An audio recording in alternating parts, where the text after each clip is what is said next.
Ну что ж, продолжим наше путешествие. Наконец-то мы выберемся на волю. Я уебываю. Ну что ж, погнали к заводу. Это будет долговато. О, сейчас сюда заглянем. Этого обкрадем. Здесь заберем. Здесь. О, водочка. Зашибись. О, боты. Зашибись.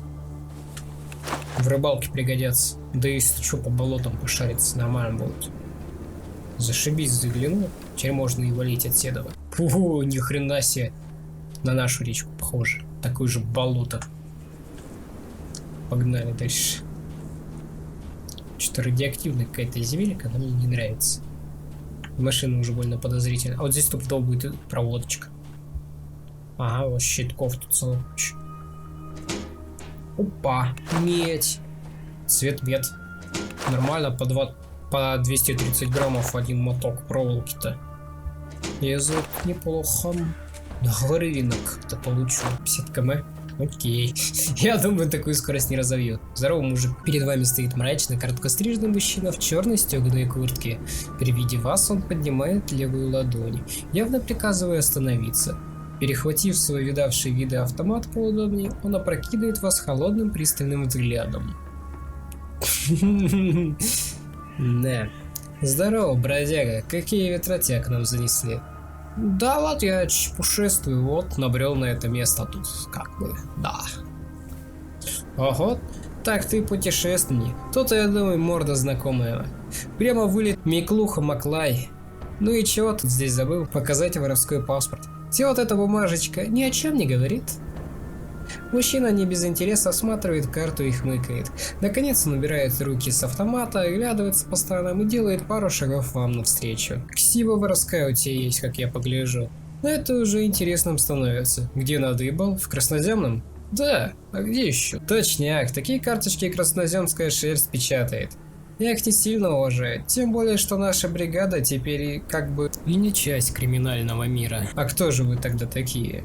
Мы теперь почти легальная сила. Наш начальник Дэн уже ведет переговоры с торговой палатой Красноземного, чтобы нас признали как официальное боевое формирование. Ну нормально. Я как раз к вам тут присоединиться хотел. Типа мы охраняем северные рубежи. Смекаешь? Скоро мы будем не дань снимать с местных селян, а налоги. И всякой шантропе в наших доблестных рядах не место. Вижу, понятно, что ваши доблестные ряды, в кавычках, набираются из бандитов. Мужчина криво ухмыляется и смотрит на вас снисходительно. Смотри, как ты задергался. Смеюсь я над тобой. Лихой человек нам в бригаде всегда пригодиться может. Считай, что я дал тебе амнистию. Так что там насчет работы? А это не ко мне. Это те к Дэну, Денис Денисовичу. К главному у нас обращаться нужно. Он в этом домике за моей спиной. Где? Где домик-то? Нет. Все контору соорудила. Скажи, что от Косова Дэн тебе работку подыскивают. Ага, ну пойду я тогда. Милость спрашиваю, можешь по лагерю погулять? Ну хорошо, погуляю. Песок у вас тырю. Опа.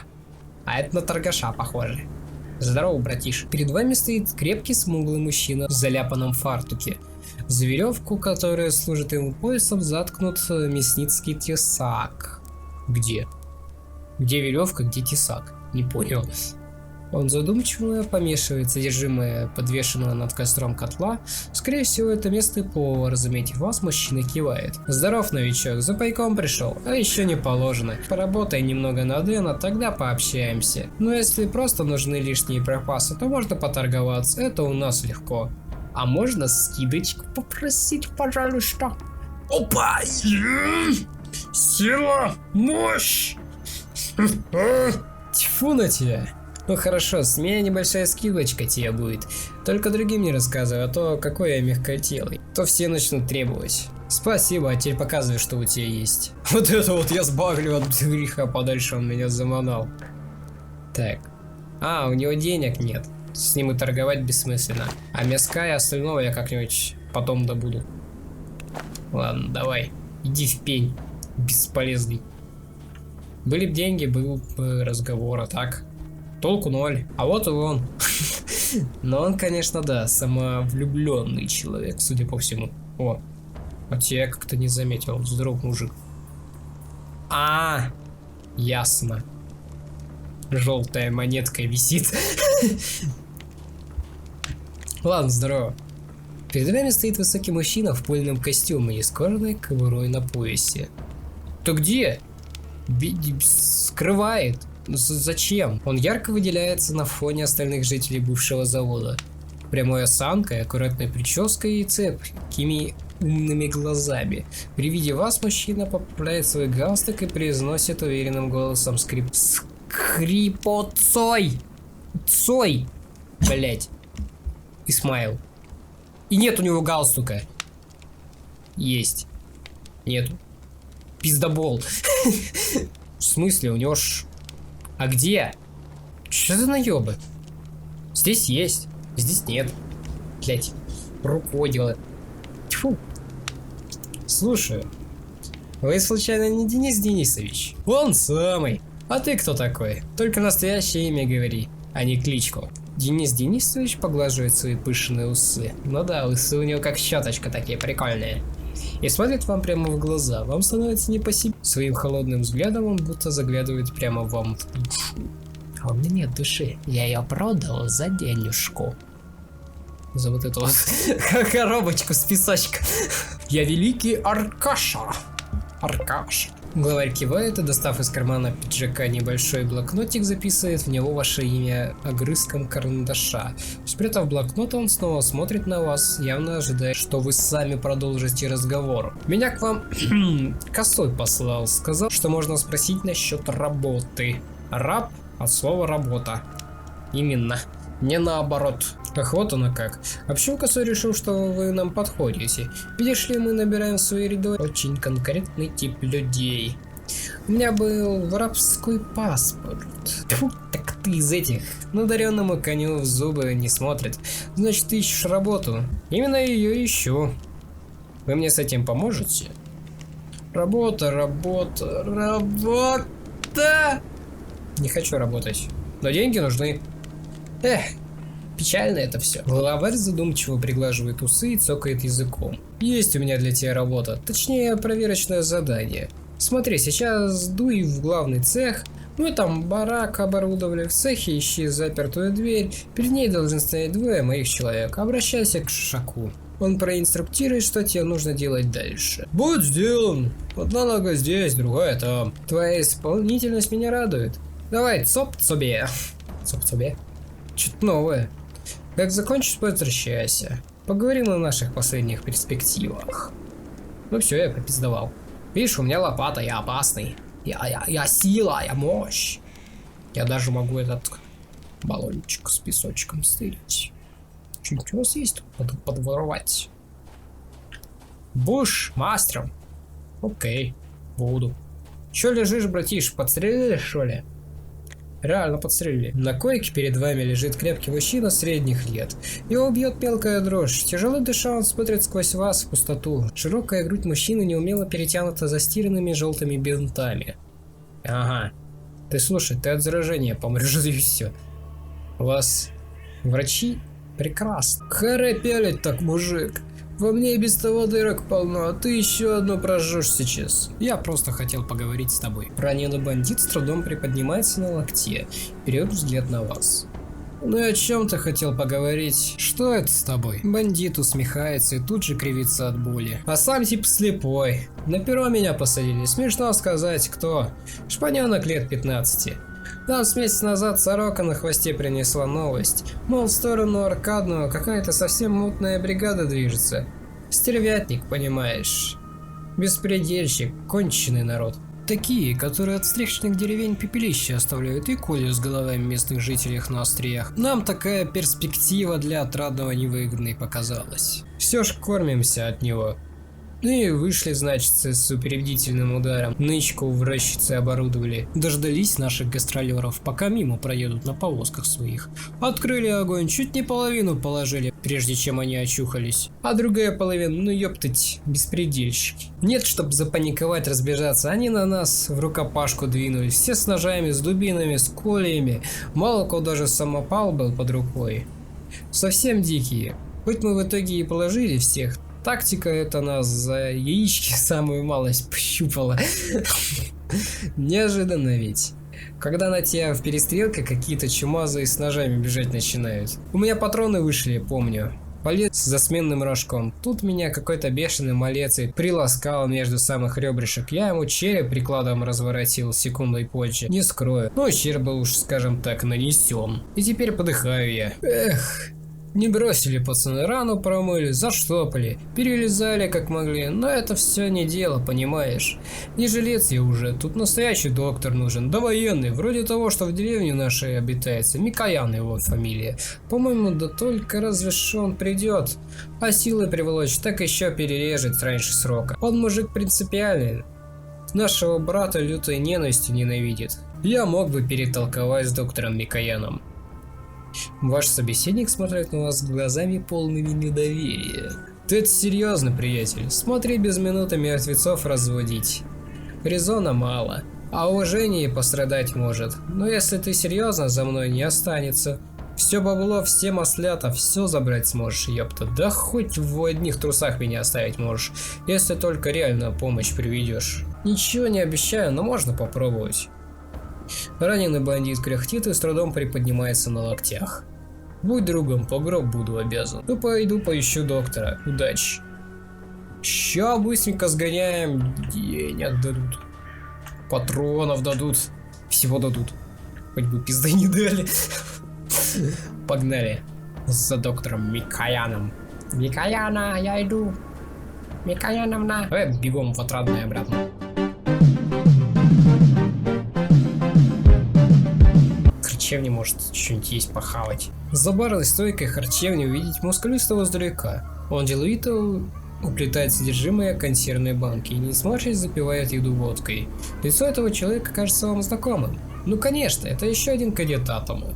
Последний раз вы видели его, когда отправлялись в экспедицию. Вы никогда особо не общались, однако вам известно, что его зовут Александр. О, привет! Здоровяк поворачивается к вам и немного прищуривается. Наконец он усмехается и машет вам руку. Здоровенько, Аркаш. Я тебя сразу и не признал, богатым значит будешь. Ага, а ты что тут делаешь? Ай-яй-яй, тоже нос зачесался. Александр шмыгает носом и подозрительно посматривает на позевывающего за стойкой бармена и увлеченную таинственными расчетами девушку. Он чуть наклоняется к вам и начинает говорить потише. Ну ты даешь, бивень. Что я здесь делаю? А ты думаешь, тебя единственного послали Морозова и его сотоварища искать? А вот нет.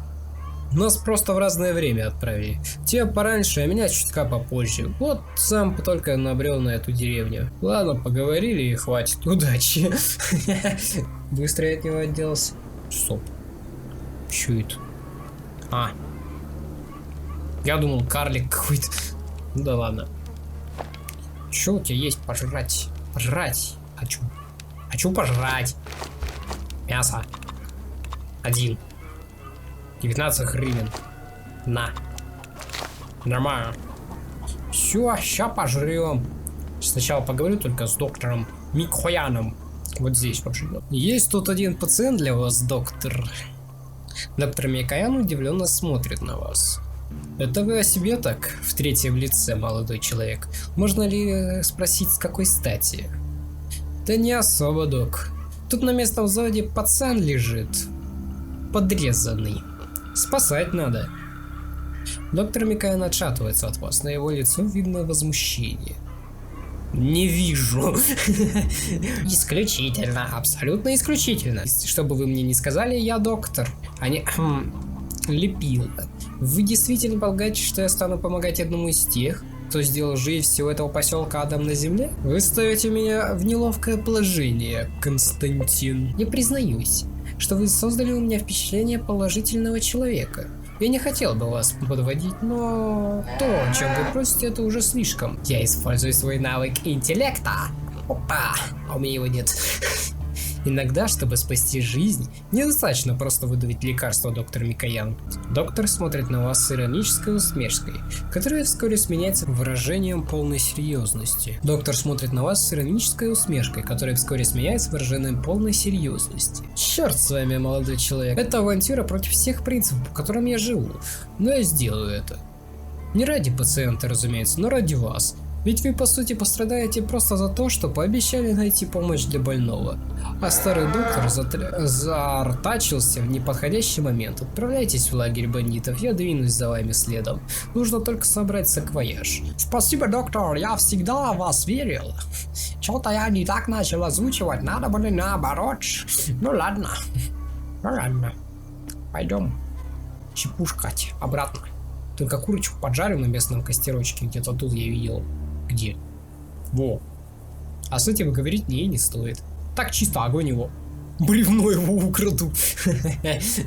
Это по-нашенски, да? Смотри, болото еще кто тут у вас? Бля, ни хрена себе. Прикольно. Это чисто золотая нефть. Продайте ее, пожалуйста. Пожарить мяско. Приготовить. Зажаренное мясо на вкус гораздо лучше консервированного, и уж тем более сырого. После еды вы облизываете пальцы и с удовольствием чувствуете, как ваши жизненные силы возвращаются. Кроме того, вы получаете немного ценного кулинарного опыта. Прикол в том, что как бы он просто пожарил мясо. Оно ужасное на вкус, как он мог облизывать пальчики после такого? Соли-то, блядь, нету у него. Соли нету, ну как так-то. Приправ не было, чтобы он добавил мясо. И как у него кулинарный опыт-то появился после этого? Ну просто его пожарил. Просто. Как сосиску. На палочке. И все. Она невкусная. Невкусная она. Нету специй. Блин, погнали обратно. На завод. Быстрей! На завод! Денег дадут! Блин! Нет! Все. Здесь я и подохну. Кто хоть против меня? А? Это все бандиты? Ясно. Мне жопа.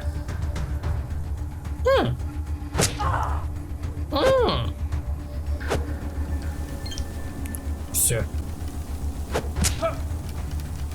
Больно. Очень больно. На. Говорю, на. Ой. Не надо. Это больно. На. Ох ты ж своль. На. Это было не очень.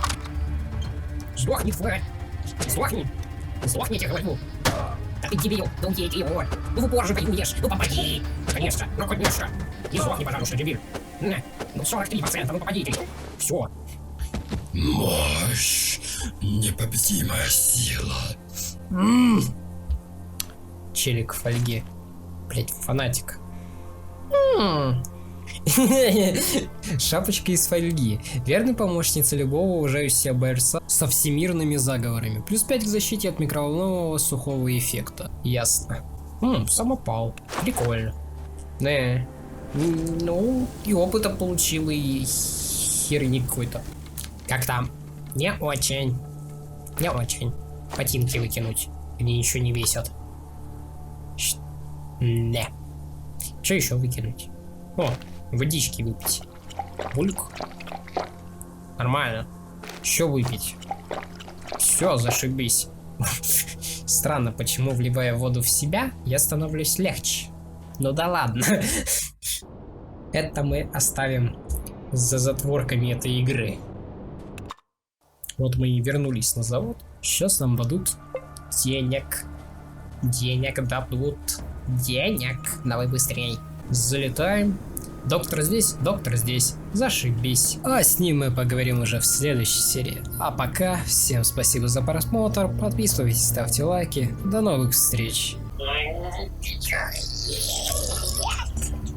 Блять, стерва.